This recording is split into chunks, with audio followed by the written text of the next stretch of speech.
Guys, halina po natin panoorin itong si Supergirl uli na siya po ay nag-harvest po ngayon ng dragon fruit. Kahit na po maulan ay patuloy pa rin pong si ate na nag-harvest para po siya maitinda sa markado. So napakasipag po talaga nitong si ate kahit na ganyan ang panahon.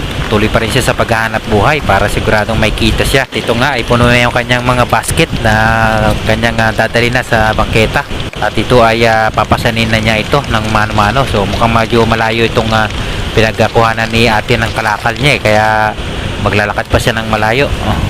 So tingnan nyo kung gaano po kabigat po yung daladala niya. So tuloy-tuloy lang itong si ate, wala itong problema sa kanya, yakang-yakan niya ito. Kahit na maputi kung madulas ang daan ay dire-diretso lang siya sa paglalakad niya.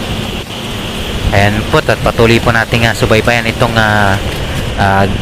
gawain ni ate ngayong araw na ito na kung saan nga ay napakasipag nito. So, nakarating na siya sa highway na yata ito. So, ang ganda ng kanilang paligid. So, medyo malapit na yata ito si ate sa kanyang destinasyon. So, dito na siya sa kanyang pinagtitindahanan.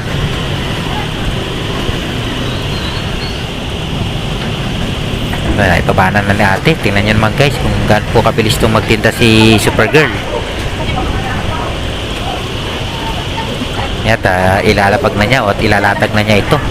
At sigurado pa may darating na ng mga mamimili niya. Tulad yan, mayroon na kagad unang bumili sa kanya.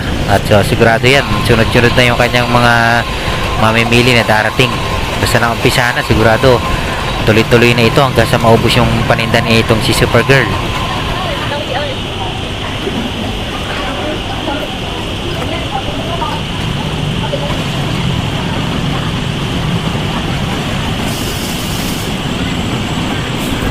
Napaka sustansya nitong prutas na ito. So mahal po ito yata sa atin, parang tanda ko po yata 100 pesos per pieces po ito, hindi po per kilo ang bentahan ito yata ang dragon fruits na ito sa atin.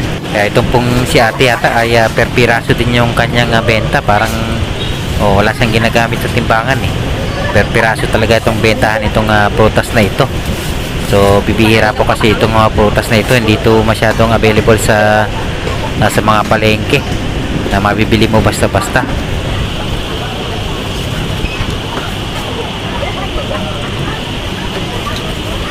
Tinimbang din guys, mayroong timbangan si Supergirl. Dito per piraso ang kanyang benta. Mukhang medyo mura yata ang benta ni Supergirl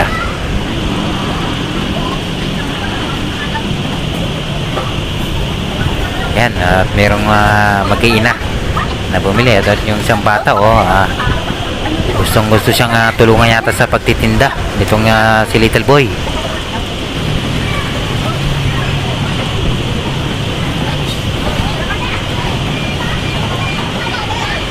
So malapit na makaubos yata si ate kasi yung isang bakol niya wala nang laman, bakante na. May rambot ang pang-display sa ibang mga nagtitinda. Tingnan nyo na po yung pwesto ni Supergirl guys. Nasa baba lang siya, naglalatag lang siya para display yung kanyang paninda, pero ang dami niyang mamimili. So paborito yata ito ng mga bata kasi itong mga namimili sa kanya may mga batang kasama. Parang ayaw pang umalis tong si little girl naman,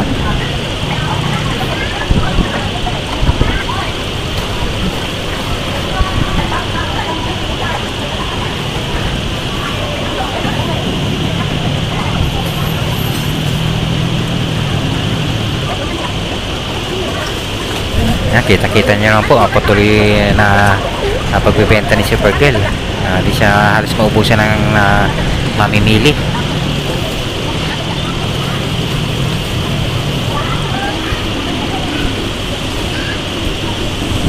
Enjoy lang si Supergirl sa pagtitinda. Talagang ganda ng smile niya kasi ang dami na niya kagad benta.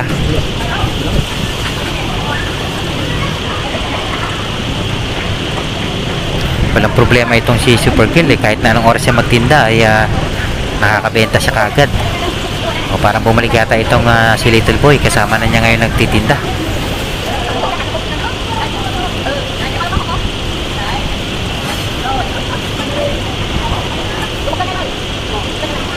At gustong gusto siyang tulungan guys.